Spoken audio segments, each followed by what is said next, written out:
Welcome to वियर्स। Bleeding होना start होना आपके ब्रेन के किसी भी हिस्से में, इसको हम ब्रेन हेमरेज का नाम देते हैं।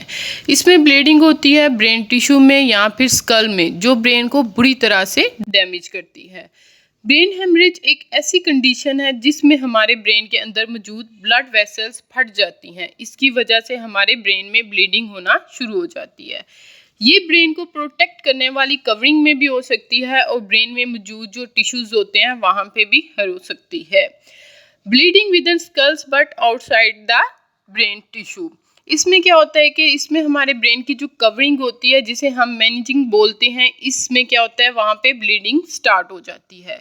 इसकी 3 लेयर्स होती हैं। इसकी जो सबसे मिडल लेयर्स होती है उसको हम अराचिनॉइड मैटर कहते हैं। यहाँ पे क्या होता है, यहाँ पे बहुत ज़्यादा क्वांटिटी में ब्लड वेसल्स मौजूद होती हैं।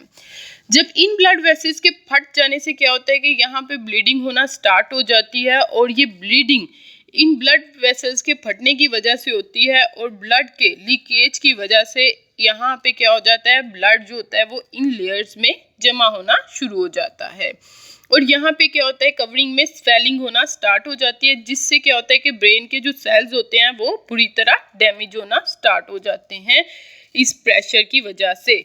क्योंकि जो कवरिंग जब स्वेल होती है वहाँ पे दबाव पड़ता है और इस दबाव की वजह से इस रीजन के जो सेल हैं वो डेड होना शुरू हो जाते हैं। ब्लीडिंग जो होती है विद इन द टिश्यूज, इसमें क्या होता है कि इसमें हमारे ब्रेन के जो टिश्यू होते हैं वहाँ पे क्या होता है, वहाँ पे ब्लीडिंग स्टार्ट हो जाती है। इस केस में हमारे ब्रेन को क्या होता है जी, ऑक्सीजन नहीं मिलती और ब्रेन जो सेल हैं वो ऑक्सीजन के ना मिलने की वजह से डेड होना शुरू हो जाते हैं। इन दोनों किस्म की ब्लीडिंग की वजह से जो ब्रेन को होता है वो बहुत ज़्यादा नुकसान होता है। कॉजेज़ क्या है जी ब्रेन हेमरेज के? इसके बहुत ज़्यादा कॉजेज़ होते हैं। इसमें एक तो जो मेन कॉजेज़ है वो हेड ट्रॉमा है, जिसमें क्या होता है कि आपके सर पे बहुत ज़्यादा ज़ोर से चोट लगती है या झटका लगता है। उसकी वजह से क्या होता है कि आपके सर में क्या होता है, ब्रेन में ब्लीडिंग होना शुरू हो जा सकता है। हाई बीपी यानी कि बहुत ज़्यादा ब्लड प्रेशर का हाई होना, इससे भी क्या होता है कि हमारे ब्रेन में मौजूद जो वेसल्स होती हैं वो फट जाती हैं। बहुत ज़्यादा फैट का जमा हो जाना, ब्लड क्लॉटिंग हो जाना हमारी आर्टरीज में या जिस्म की किसी भी दूसरे हिस्से में जहाँ से वो हमारे ब्रेन में चली जाती है। उसके अलावा हमारी ब्रेन में एमाइलॉइड प्रोटीन का इकट्ठा हो जाना या ट्यूमर का बन जाना, ब्लीडिंग डिसऑर्डर, उसके अलावा लीकेज फॉर्म ऑफ एबनॉर्मेलिटीज़, जहाँ पे हमारी वेन्स और आर्टरीज के कनेक्शन होते हैं वहाँ पे हमारी लीकेज हो जाना, ब्लड का कोलिजन की फॉर्मेशन होना अब नॉर्मल फॉर्म में। उसके अलावा बहुत ज़्यादा जो लोग स्मोकिंग करते हैं और प्रेगनेंसी के दौरान भी ये जो ब्रेन हेमरेज होता है इसके चांसेस होते हैं। ये सारी जो काजेज़ हैं ये ब्रेन हेमरेज की काजेज़ हैं। सिम्टम्स क्या हैं जी ब्रेन हेमरेज के? इसके सिम्टम्स क्या होते हैं जी? इसमें सबसे पहले किसी पेशेंट के साथ में बहुत सवर किस्म का जो होता है वो पेन होना स्टार्ट हो जाता है।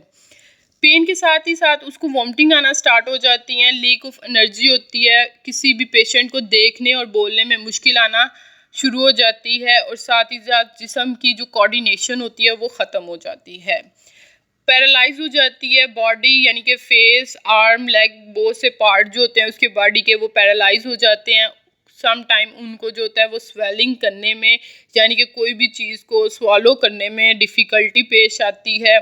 नेक जो होती है वो स्टिफ हो जाती है, अब नॉर्मल हार्ट रेट हो जाता है। अगर आप किसी को भी इन कंडीशंस में देखें तो उसको फ़ौरन डॉक्टर के पास ले जाएं ताकि उसका फ़ौरन ट्रीटमेंट हो जाए। अगर उसका फ़ौरन ट्रीटमेंट हो जाए तो पेशेंट बच सकता है, अगर थोड़ी सी देर हो जाए तो उसकी डेथ हो जाती है। ट्रीटमेंट क्या होता है जी? इसको ट्रीट जो करते हैं उन डॉक्टर को हम न्यूरोलॉजिस्ट कहते हैं या फिर न्यूरो सर्जन कहते हैं। वो इस जो न्यूरो सर्जन होते हैं वो इसके लिए एक स्पेशल टर्म यूज़ करते हैं जिसको हम इंट्राक्रैनियल हेमरेज कहते हैं। वो क्या करते हैं, सबसे पहले ये मालूम करते हैं कि ब्लीडिंग जो है वो ब्रेन के किस हिस्से में हो रही है ताकि वो उसके मुताबिक उसकी ट्रीटमेंट कर सके। सबसे पहले क्या करते हैं जी, वो पेशेंट का सीटी स्कैन या एमआरआई करवाते हैं ताकि उन्हें पता चल सके कि ब्रेन को कितना नुकसान हुआ है और उसके मुताबिक वो उसकी ट्रीटमेंट करें। ज़्यादातर डॉक्टर जो होते हैं वो ब्रेन की सर्जरी करते हैं।